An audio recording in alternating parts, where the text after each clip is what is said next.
Let's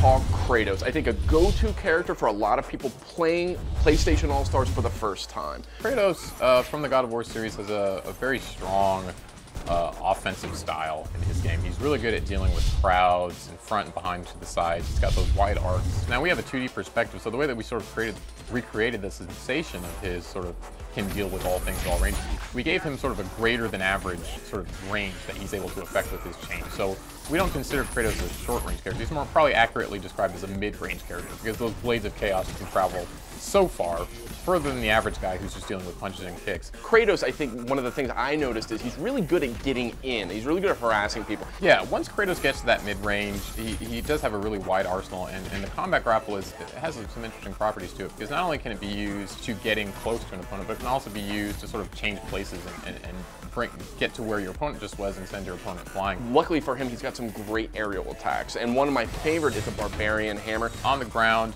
has a long wind up. It does pretty good damage when it does finally land. Another thing, he's got a counter. That's not something you see in that much in PlayStation All-Stars. He's unique in that respect. He can do it in midair or on the ground. Golden Fleece is a little more predictive oriented in PlayStation All-Stars. It's something that you use in anticipation of an oncoming attack when you're really, really sure that that attack is going to come. Pretty mobile character too. He's got these Icarus wings. Not only can you use that to push characters up in the air, juggle them, you can use it in midair. As we know, all the characters on the double jump, he's essentially got a triple jump.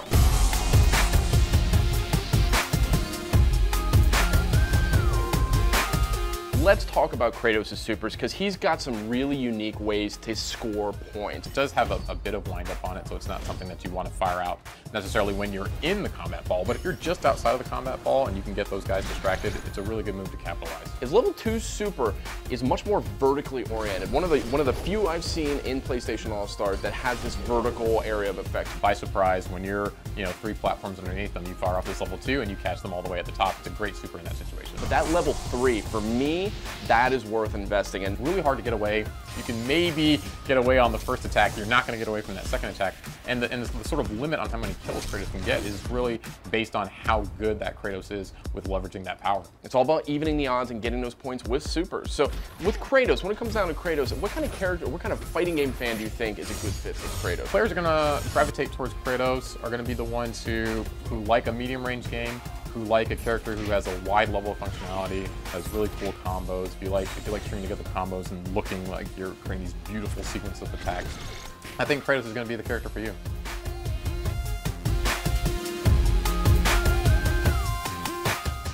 PlayStation